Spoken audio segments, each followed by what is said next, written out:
BookTube. I'm so excited to be making this video today talking about a book I found on NetGalley when I was just like playing around on there trying to see what it was all about, because I've never done ARCs or anything like that. And I found this book, and it was one of like their read now options, which is what they tell you to do to start out on NetGalley. And I was like, perfect. I don't know what this is about. I don't know if it's going to be any good.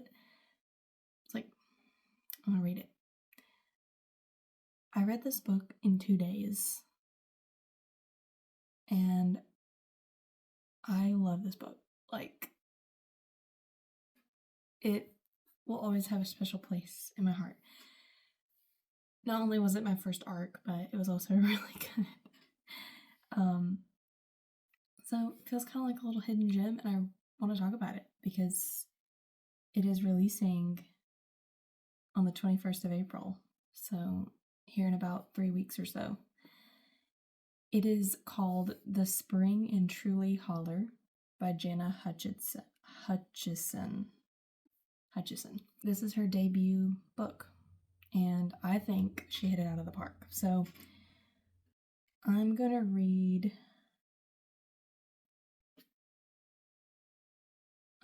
my blurb that I wrote instead of the one from Goodreads, because you can just go read that for yourself. So I'm going to read the one I wrote, and then I want to talk about the book and why I think you should read it and you should go buy it when it comes out, or pre-order it, or whatever you want to do.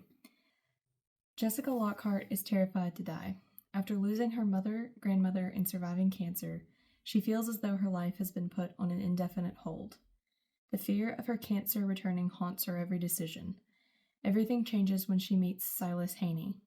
He is a mysterious and very attractive young man who just so happens to be renting the apartment above her family's barn and claims he is in search of a rare plant. When an accident proves Silas to be immortal, after drinking from a hidden spring that Jess has only ever heard about as small-town folklore, Jess decides to take her fate into her own hands and find the spring of immortality herself. After blackmailing Silas into taking her along on his expedition, her feelings for him shift from envy to admiration to more, as she realizes her biggest fear isn't cancer, it's uncertainty. Will she white-knuckle her way through life, or will she learn to truly surrender to the one who holds her future in his hands? Y'all, I've talked a little bit about this on here, but we're currently trying to have a baby, and we've been trying for, I don't even know how long at this point, because our journey in this whole thing has been way different than a lot of people's. I realized not too long ago that my biggest fear was also uncertainty. So yeah, this really hit home for me. Jess is like 19, I think, in this book.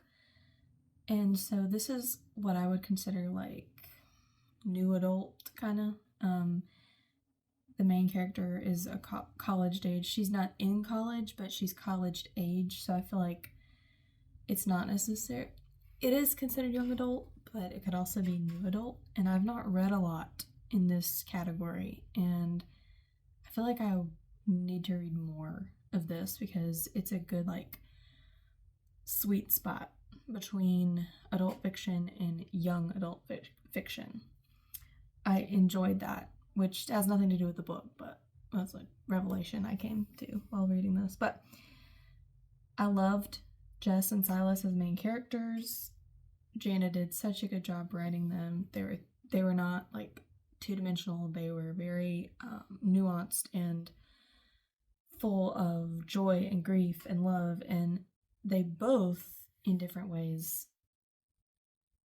were desperate for something that they couldn't control. The chemistry was great because it is a romance. The chemistry was great, swoon-worthy.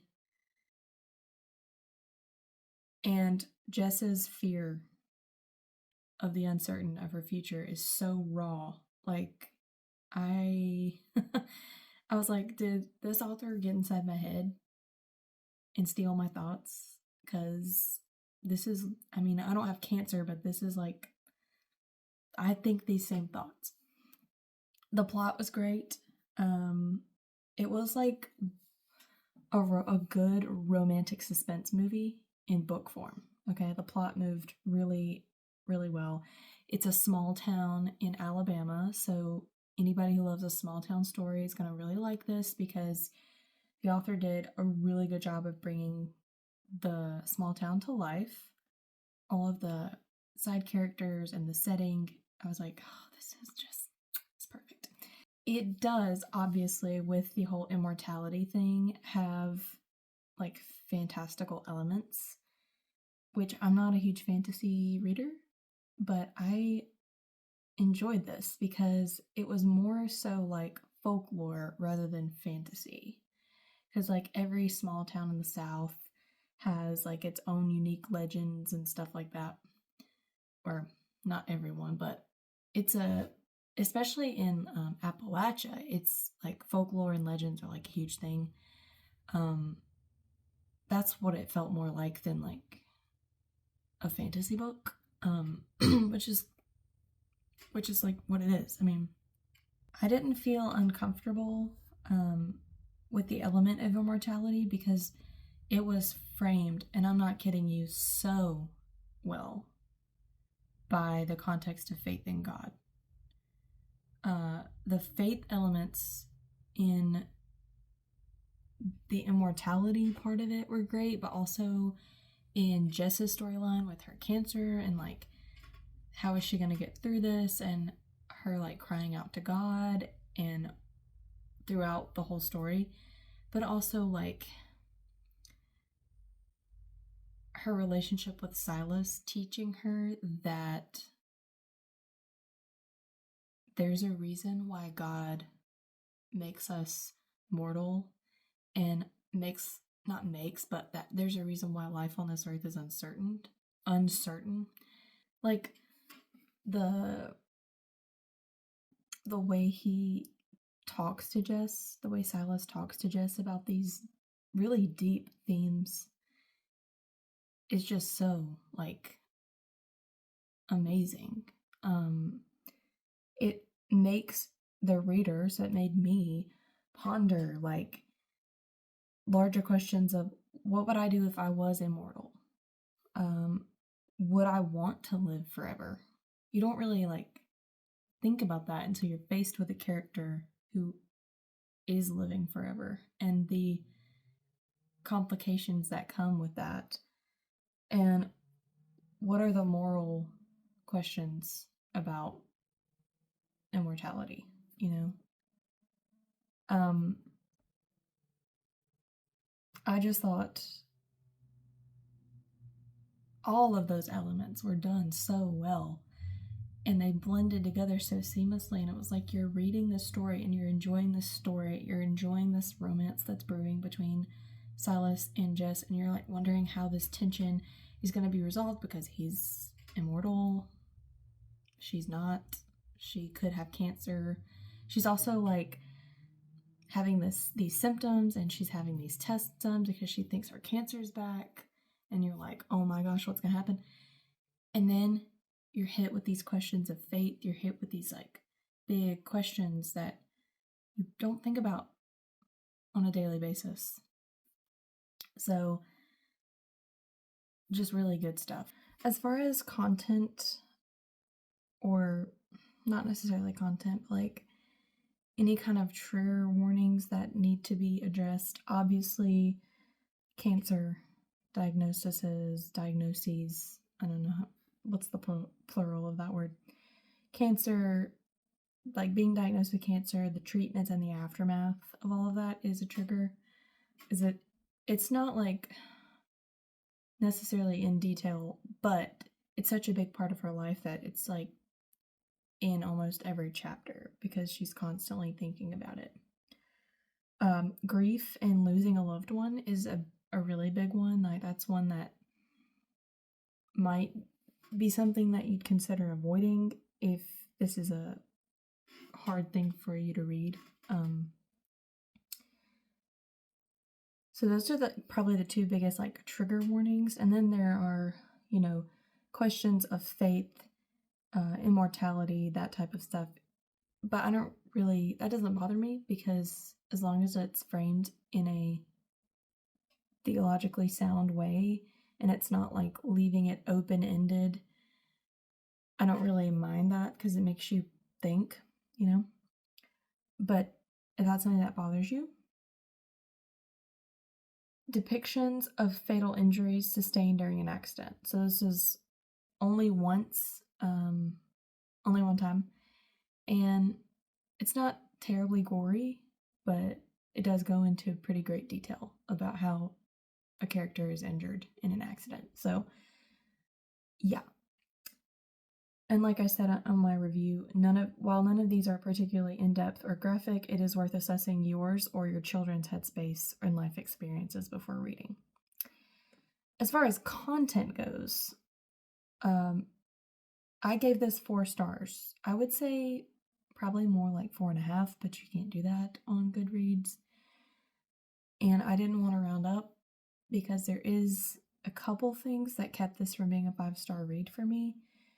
There were a handful of times when there were situations where Silas was shirtless or wearing tight-fitted clothing, and it was like Jess was distracted by his physique. And it's written from her point of view, and I understand it's romance, totally get it, but those few little moments kind of took me out of the story for a minute, and then I was like, oh, let me move past this. It wasn't anything crazy, but I was just like, wait, what? But I've read other books that have that same thing in it. And I'm always like, I didn't really need to know that his shirt was clinging to his chest and that he has huge pecs, but not that was actually word for word said in there, but you know what I'm saying? I don't really care about that stuff. It didn't ruin the story for me, and I really fully believe that an older teen or young 20-something would be fine. Depending on the person, obviously, but I would be comfortable if I had a 19, 20-year-old daughter to let her read this book. It was a clean romance, and there was, I think, a couple, maybe 2 kisses. And they got the point across. They conveyed the emotion that they were supposed to convey, but they didn't go into great detail. And I thought they were really well done, actually. But yeah, I mean, just like that little handful of times, I was like, I don't really care. But I get it. It's a romance. So if that's something that bothers you and you're like looking for a book for your child, like your teen, I would read it first. I wouldn't completely write it off at all, because it's a really great book, but I'd read it for myself first to see if you're comfortable and you think that your specific teen could handle that. I'm not trying to make it a bigger deal than it is. I'm just putting that out there. And I just have to read this word for word. This is like the last few sentences to sum it all up. In the spring in Trulee Holler, Hutcheson seamlessly weaves together swoony romance, small town living, and the art of surrendering the things we hold on to so tightly. The faith themes were beautifully done and will surely impact the reader's view of God's benevolence and sovereignty over the lives of his children. Yeah. I don't know why this is not getting more hype than it is, but it literally says expected publication April 21st. So I'm going to at least link the Amazon page for it in my description for this video. I'm not going to tell you to like go pre-order it, but if you want to, by all means. I'm seriously thinking about getting myself a physical copy of this book, because I feel like it's going to be one I'm going to reread a lot. I just think this book deserves way more hype than it's getting, and yeah, it definitely touched me, touched my heart, touched my soul. And I actually reached out to the author on Instagram, not as like a booktuber or anything like that, just personally. Um, and I just sent her a message and I was like, I just want you to know that this book touched me deeply. And I told her a little bit about what I was going through. And she sent me back this really awesome message and was just so encouraging and thanked me for, you know, reading. And she was just so thrilled that this book touched me in such a deep way. So, yeah, go check it out, go pre-order it, buy it when it comes out. I don't think it's going to be on Kindle Unlimited, but I will let you know if it is. So, yeah, thanks for watching. See you next time.